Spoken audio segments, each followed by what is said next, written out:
آپ پیچھے کئی بار یہ بات جان چکے کہ اللہ سبحانہ و تعالیٰ نے اس قرآن میں کئی مقامات پر یہ بات واضح کر دی کہ کوئی ایک بھی سوال ایسا نہیں ہے، کوئی ایک بھی معاملہ یا مسئلہ ایسا نہیں ہے جس کا جواب، جس کا حل اس قرآن میں نہ ہو۔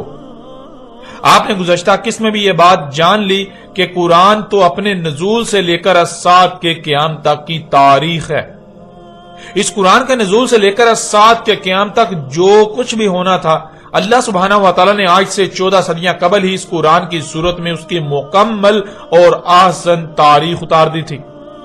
اب اگر اس کے باوجود کوئی یہ کہتا ہے کہ اس قرآن میں اہم ترین موضوع یاجوج اور ماجوج پر رہنمائی نہیں کی گئی، تو اس کا مطلب یہ ہے کہ وہ نہ صرف اس قرآن کے احسن الحدیثی ہونے کا کفر کر رہا ہے، بلکہ اس کا عملاً یہ دعویٰ ہے کہ وہ سچا ہے اور اس کے برعکس اللہ جھوٹا ہے۔ وہ سچا اور قرآن جھوٹا ہے۔ اس کا یہ دعویٰ ہے کہ قرآن میں مکمل رہنمائی موجود نہیں ہے۔ قرآن ہر لحاظ سے، ہر پہلو سے رہنمائی نہیں کرتا۔ ناظرین، جب احسن الحدیث قرآن کو ترک کر کے اوروں سے رہنمائی لی جائے گی، غیر قرآن سے رہنمائی کے لیے رجوع کیا جائے گا، تو کیا غیر قرآن آپ کی رہنمائی کر سکتا ہے؟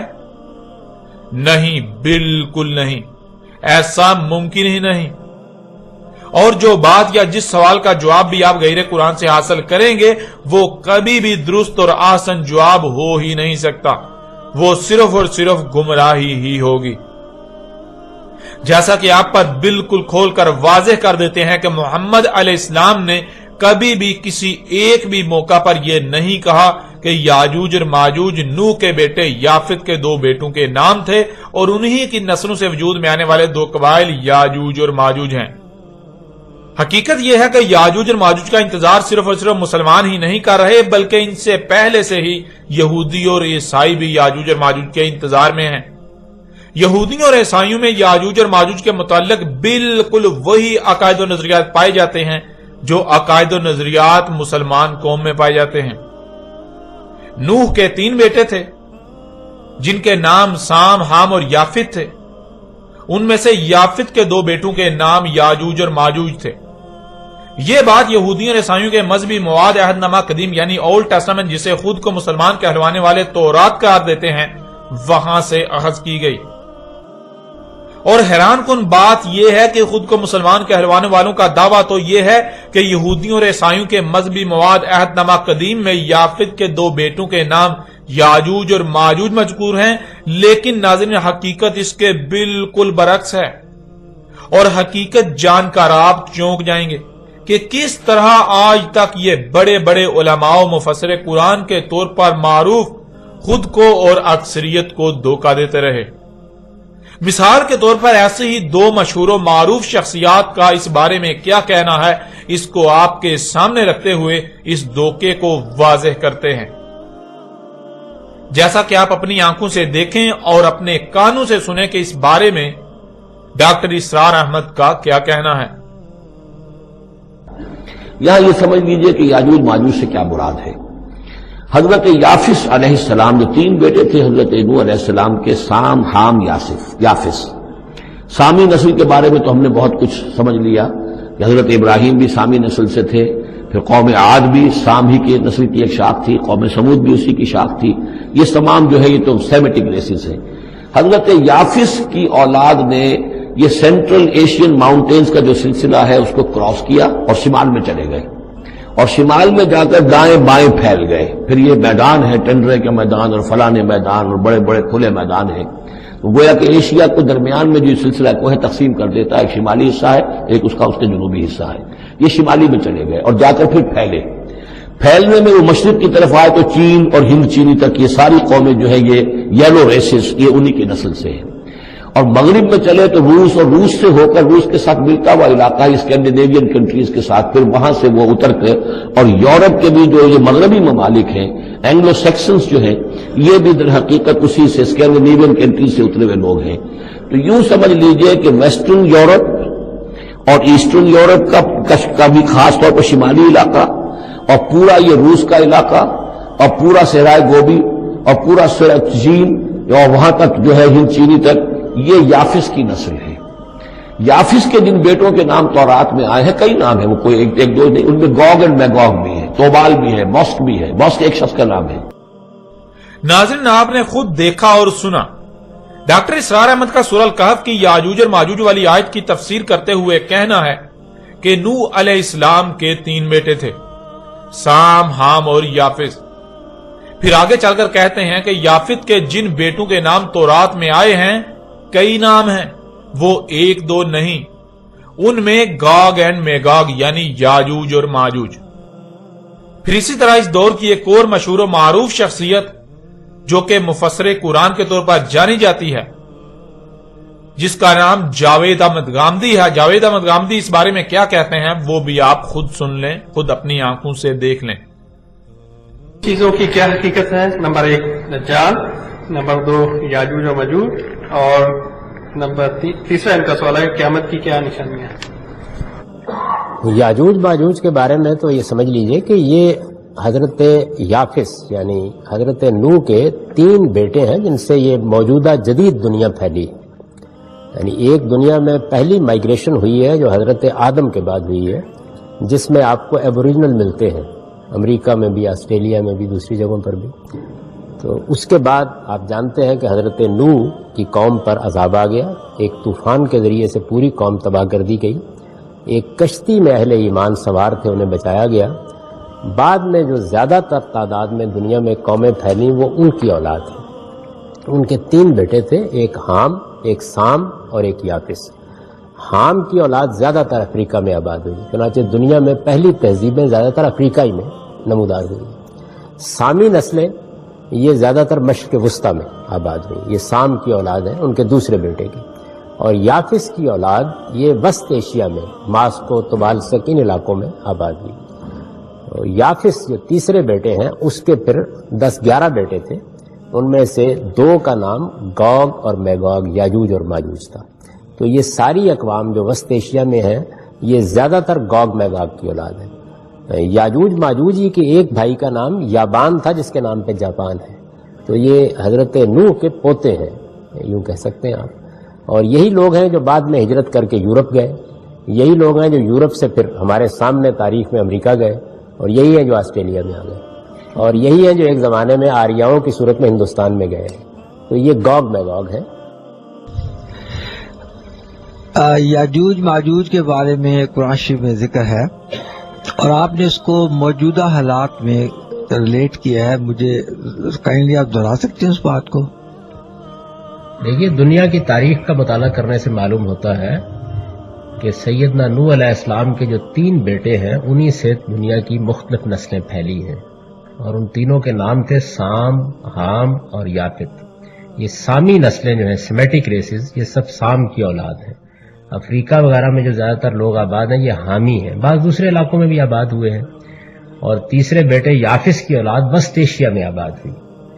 اور یہ یافس ہے جس کے بیٹوں میں یاجوج ایک بیٹے کا نام ہے، ماجوج دوسرے بیٹے کا نام ہے، یابان تیسرے بیٹے کا نام ہے، طبالسک چوتھے بیٹے کا نام ہے۔ یہ روس کے جو مختلف شہر ہیں یہ انہی کے ناموں پر ہیں، جاپان بھی یابان کے نام پر ہے۔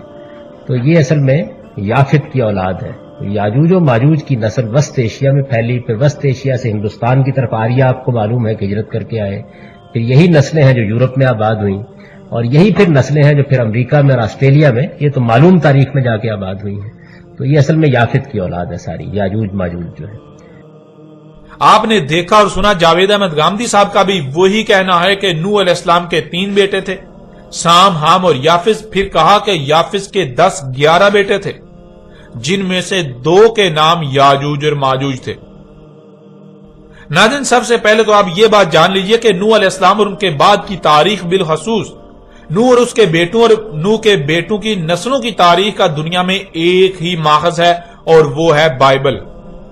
بائبل بہت سی کتابوں کا مجموعہ ہے جو مختلف انبیاء سے منسوب کی جاتی ہیں۔ بائبل 2 حصوں میں تقسیم ہے۔ پہلا حصہ جسے پرانا عہد نامہ یعنی اولڈ ٹیسٹامنٹ کہا جاتا ہے، اور دوسرا حصہ نیا عہد نامہ یعنی نیو ٹیسٹامنٹ کہلاتا ہے۔ پرانے عہد نامے کی پہلی 5 کتابوں کو یہودی اور عیسائی تورات قرار دیتے ہیں، اور نئے عہد نامے کو چونکہ یہودی تسلیم نہیں کرتے اس لیے عیسائی اسے انجیل قرار دیتے ہیں۔ یوں خود کو مسلمان کہلوانے والے یہودیوں کی اتباع میں بائبل کے پرانے عہد نامے کی پہلی 5 کتابوں کو تورات قرار دیتے اور نئے عہد نامے کو عیسائیوں کی اتباع میں انجیل قرار دیتے ہیں۔ حالانکہ حقیقت تو یہ ہے کہ نہ تو بائبل کے پہلے مجموعے کی پہلی 5 کتابیں تورات ہیں اور نہ ہی بائبل کا نیا عہد نامہ انجیل ہے۔ بہرحال یہ بات جان لیجئے کہ نوح، اس کے بیٹوں اور نوح کے بیٹوں کی نسلوں کی تاریخ کا اول ماخذ صرف اور صرف بائبل ہے، بائبل کا عہد نامہ قدیم۔ اس کے علاوہ آپ کو جہاں بھی اس بارے میں تاریخ ملے گی وہ بائبل عہد نامہ قدیم یعنی اولڈ ٹیسٹامنٹ سے ہی کاپی کی گئی ہوگی۔ ڈاکٹر اسرار احمد کا دعویٰ ہے کہ نوح کے بیٹے یافس کے کئی بیٹے تھے، ان میں سے 2 کے نام یاجوج اور ماجوج تھے، اور جاوید احمد غامدی صاحب نے بھی وہی بات کی، لیکن جاوید احمد غامدی صاحب نے کہا کہ یافس کے 10-11 بیٹے تھے، ان میں سے 2 یاجوج اور ماجوج تھے۔ یعنی ڈاکٹر اسرار احمد کا دعویٰ ہے کہ یافت کے کئی بیٹے تھے، جن میں سے 2 بیٹوں کے نام یاجوج اور ماجوج تھے، یعنی 2 بیٹے یاجوج اور ماجوج تھے۔ اور جاوید احمد غامدی کا دعویٰ ہے کہ یافت کے 10-11 بیٹے تھے، ان 10-11 میں سے 2 بیٹوں کے نام یاجوج اور ماجوج تھے۔ لیکن ناظرین، حیران کن اور دہلا کر رکھ دینے والی بات تو یہ ہے کہ جہاں سے یہ اپنی بات اخذ کرنے کے دعوے دار ہیں، یعنی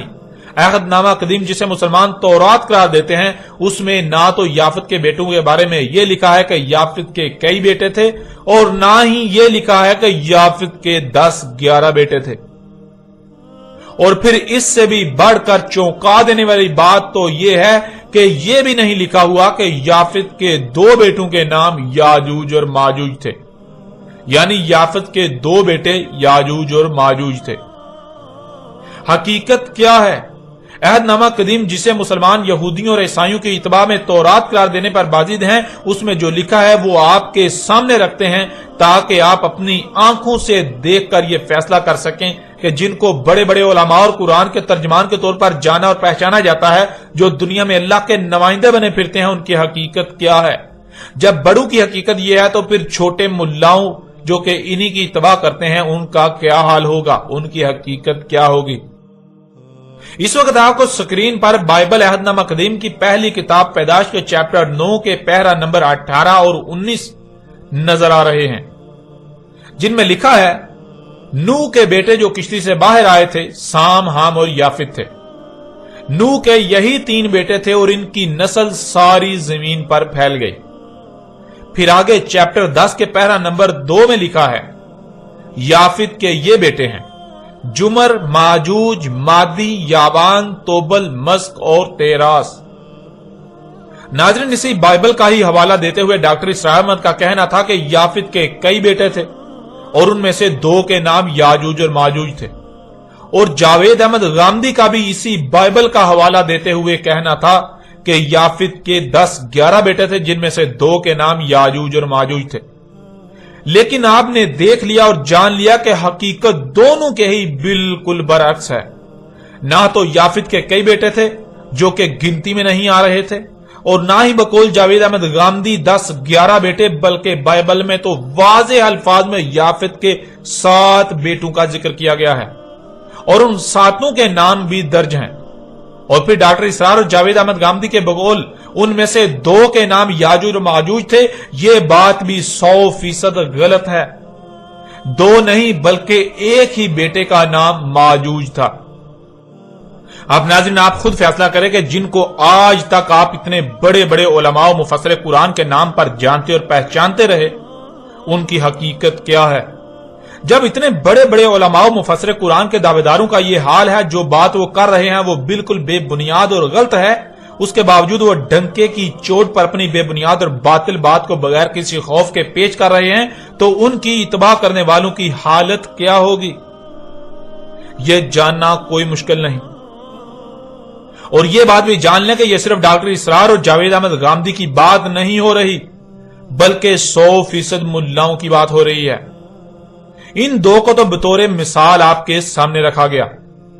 کیونکہ ڈاکٹر اسرار اور جاوید گامدی نے کوئی نئی بات پیش نہیں کی، بلکہ انہوں نے بھی اسی کو نقل کیا جو نسل در نسل چلا رہا ہے۔ فرق صرف اتنا ہے کہ ان کا نقل کرنے کا انداز اپنا ہے۔ اب آپ خود فیصلہ کریں کہ یاجوج اور ماجوج کے اکثریت کے عقائد و نظریات کی جب بنیاد ہی غلط ہے، من گڑت ہے، تو پورے عقیدے کی کیا اہمیت و حیثیت رہ جاتی ہے؟ اس میں کس قدر صداقت ہوگی؟ یہ فیصلہ کرنا کوئی مشکل نہیں رہا۔ یاجوج اور ماجوج سے متعلق پائے جانے والے عقائد و نظریات وہی ہیں جو یہودیوں اور عیسائیوں میں پائے جاتے ہیں۔ اب سوال یہ پیدا ہوتا ہے کہ اگر یہودی اور عیسائی اس معاملے میں حق پر تھے تو کیا محمد علیہ السلام کو یہودیوں اور عیسائیوں کی تائید و تصدیق کے لیے پیش کیا گیا؟ کیا قرآن اللہ سبحانہ وتعالی نے یہودیوں اور عیسائیوں کی تائید و تصدیق کے لیے اتارا تھا؟ آپ یہ بات جان چکے ہیں کہ یاجوج اور ماجوج سے متعلق یہ عقیدہ صرف خود کو مسلمان کہلوانے والوں کا ہی نہیں بلکہ یہودیوں اور عیسائیوں کا بھی یہی عقیدہ ہے۔ اب یہ بات قابل غور ہے کہ اگر مسلمان اپنے اس عقیدے میں سچے ہیں تو پھر اس کا مطلب یہ ہے کہ یہودیوں اور عیسائیوں نے یہ عقیدہ بعد میں جا کر مسلمانوں سے اخذ کیا، لیکن حقیقت اس کے بالکل برعکس ہے۔ حقیقت ہر کوئی جانتا ہے کہ حقیقت یہ نہیں ہے، بلکہ یہودی و عیسائی تو خود کو مسلمان کہلوانوں سے نہ صرف پہلے موجود تھے بلکہ ان میں اس وقت یہ عقیدہ پایا جاتا تھا، اور اگر آج مسلمانوں میں یہ عقیدہ پایا جاتا ہے تو مسلمانوں میں یہ عقیدہ یہودیوں اور عیسائیوں سے ہی منتقل ہوا، نہ کہ یہودیوں اور عیسائیوں میں مسلمانوں سے منتقل ہوا۔ جب حقیقت یہ ہے کہ یہ عقیدہ یہودیوں اور عیسائیوں کا عقیدہ ہے اور بعد میں مسلمانوں میں منتقل ہوا، تو سوال یہ پیدا ہوتا ہے کہ کیا قرآن کو یہودیوں اور عیسائیوں کے عقائد و نظریات کی تائید و تصدیق کے لیے اتارا گیا؟ کیا محمد رسول اللہ علیہ السلام کی بعثت کا مقصد یہودیوں اور عیسائیوں کے عقائد و نظریات کی تائید و تصدیق کرنا تھی؟ کیونکہ ناظرین، اللہ سبحانہ وتعالی نے قرآن میں کئی مقامات پر اپنا یہ قانون واضح کر دیا کہ اللہ رسول کو صرف اور صرف اسی وقت بیعث کرتا ہے جب دنیا 100% گمراہی میں ہوتی ہے، جب انسان 100% ہی گمراہیوں میں ہوتے ہیں، نور کی ایک کرن بھی نہیں ہوتی۔ جیسا کہ اس وقت آپ کو سکرین پر سورہ آل عمران کی آیت نمبر 164 نظر آ رہی ہے، جس میں اللہ سبحانہ تعالیٰ کا کہنا ہے لَقَدْ مَنَّ اللَّهُ عَلَى الْمُؤْمِنِينَ إِذَا بَعَثَ فِيهِمْ رُسُولًا مِنْ أَنفُسِهِمْ يَتْلُو عَلَيْهِمْ آيَاتِهِ وَيُزَكِّيهِمْ وَيُعَلِّمُهُمُ الْكِتَابَ وَالْحِكْمَةَ وَإِنْ كَانُوا مِنْ قَبْلُ لَفِي ضَلَالٍ مُبِينٍ۔ تحقیق یعنی یہ بات طے شدہ ہے، تم اپنے گھوڑے دوڑا لو، تم اپنی تحقیق کر لو، غور و فکر کر لو، یہی بات تمہارے سامنے آئے گی جو بات کہی جا رہی ہے۔ جو اللہ ہے مومنین پر تب بیعث کرتا ہے رسول ان میں انہی میں سے جو تلاوہ کر رہا ہے ان پر اس کی آیات کی اور تزکیہ کر رہا ہے اور ان کو سکھا رہا ہے الکتاب اور الحکمہ، اور اگر تھے اس سے پہلے دلال مبین میں، یعنی ہر لحاظ سے 100% گمراہیوں میں تھے۔ ناظرین، اس آیت میں اللہ سبحانہ تعالیٰ کا کہنا ہے کہ مومنین پر جو اللہ کی ذمہ داری ہے، جو اللہ پر فرض ہے، وہ یہ ہے کہ جب دنیا 100% گمراہیوں میں ہو، نور کی ایک کرن بھی نہ ہو، تمام کے تمام انسان 100% ہر لحاظ سے کھلم کھلا گمراہیوں میں ہوں، تب اللہ ان میں انہی سے رسول بیعث کرتا ہے جو آ کر ان پر اللہ کی آیات کی تلاوہ کرتا ہے، یعنی وہ انتہائی ترتیب کے ساتھ حق کھول کھول کر واضح کرتا ہے، اللہ کی آیات کو حکمہ کے ساتھ کھول کھول کر واضح کرتا ہے، جس سے ان کا تزکیہ ہوتا ہے۔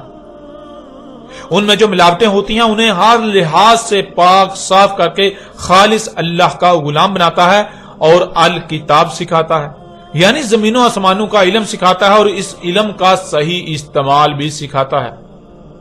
اس آیت میں اللہ سبحانہ وتعالی نے دو ٹوک الفاظ میں اپنا قانون واضح کر دیا کہ اللہ صرف اور صرف اسی وقت رسول بیعث کرتا ہے جب انسان 100% کھلم کھلا ہر لحاظ سے گمراہیوں میں ہوتے ہیں، نور کی ایک کرن بھی نہیں ہوتی۔ حالانکہ اس کے باوجود ہر کوئی خود کو اہل حق اور ہدایت یافتہ ہی سمجھ رہا ہوتا ہے،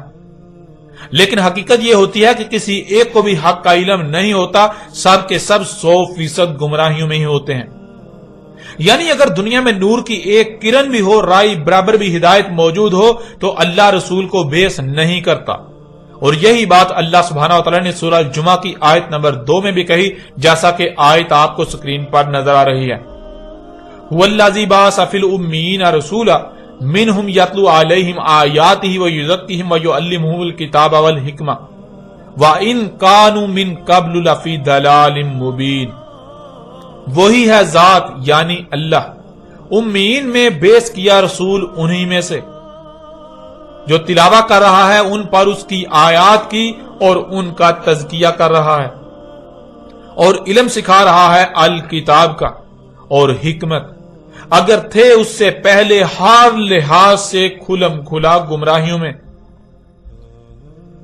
ناظرین، حسب سابق اللہ سبحانہ وتعالی نے آیت کے آخری حصے میں یہ بات بالکل کھول کر واضح کر دی، اگر تھے اس سے پہلے کھلم کھلا ہر لحاظ سے 100% گمراہیوں میں، یعنی اگر وہ ہر لحاظ سے کھلم کھلا گمراہیوں میں نہ ہوتے تو اللہ رسول بیس نہ کرتا،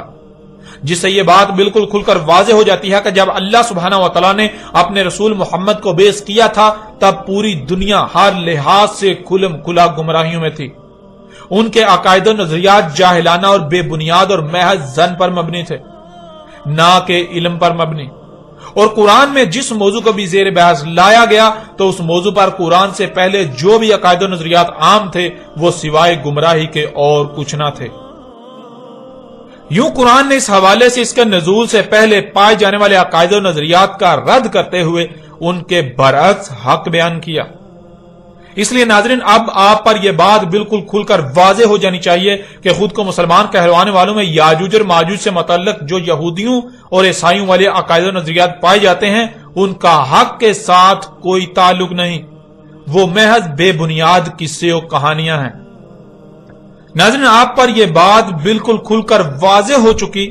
کہ خود کو مسلمان کہلوانے والوں میں یاجوج اور ماجوج سے متعلق پائے جانے والے عقائد و نظریات قرآن سے اخذ کردہ نہیں بلکہ بائبل سے اخذ کردہ یہودیوں اور عیسائیوں والے ہی عقائد و نظریات ہیں۔ یاجوج اور ماجوج سے متعلق مسلمانوں میں پائے جانے والے عقائد و نظریات قرآن کے پیش کردہ نہیں بلکہ بائبل سے اخذ کیے گئے۔ اب اگر اس کے باوجود کوئی اپنے سابقہ بائبلی عقائد و نظریات پر ڈٹا رہتا ہے تو ایسا شخص اپنے عمل سے یہ دعویٰ کر رہا ہوتا ہے کہ نہ تو محمد اللہ کا رسول تھا اور نہ ہی قرآن اللہ کی طرف سے اتارا ہوا، کیونکہ اللہ سبحانہ و تعالیٰ کا کہنا ہے کہ اللہ رسول کو صرف اور صرف تب بیس کرتا ہے جب دنیا 100% ہر لحاظ سے گمراہیوں میں ہوتی ہے، نور کی ایک کرن بھی نہیں ہوتی۔ لیکن ایسے شخص کا اللہ سبحانہ تعالیٰ کے برعکس کہنا ہے کہ جب محمد کو بیس کیا گیا تب ہدایت موجود تھی، لوگ حق پر تھے، نور موجود تھا۔ اب اگر حق تھا، ہدایت تھی، لوگ دلال مبین میں نہیں تھے تو اس کا مطلب کہ محمد اللہ کا رسول نہیں تھا، کیونکہ رسول کی بعثت ہوتی ہی تب ہے جب انسان 100% گمراہیوں میں ہوں، نور کی ایک کرن بھی نہ ہو، اور جو ایسی حالت میں آئے کہ نور موجود ہو، لوگ ہدایت یافتہ ہوں، ان میں ہدایت موجود ہو، ان میں حق موجود ہو، یا ان کے پاس کچھ نہ کچھ حق موجود ہو، تو وہ رسول کیسے ہو سکتا ہے؟ قرآن کے مطابق وہ رسول نہیں ہو سکتا۔ قرآن کا دعویٰ یہ ہے کہ ایسا شخص رسول ہو ہی نہیں سکتا، اور اگر ایسا شخص یاجوج اور ماجوج کے متعلق بائبلی عقیدے پر بھی ڈٹا رہے اور یہ بھی کہے کہ محمد اللہ کا رسول تھا تو اس کا مطلب کہ وہ اپنے عمل سے دعویٰ کر رہا ہے کہ قرآن غیر اللہ کی طرف سے ہے، کیونکہ اللہ سبحانہ وتعالی نے دو ٹوک الفاظ میں کہا کہ اگر یہ غیر اللہ کی طرف سے ہوتا تو تم اس میں اختلافاً کثیرہ پاتے، جیسا کہ آپ آیت سکرین پر دیکھ رہے ہیں۔ سورہ نساء کی آیت نمبر 82 میں اللہ سبحانہ وتعالی کا کہنا ہے افلا یتدبرون القرآن ولو کان من عند غیر اللہ لوجدوا فیہ اختلافا کثیرا، کیا پس نہیں تدبر کر رہے القرآن، یعنی جو بھی ان پر قرأ کیا جا رہا ہے،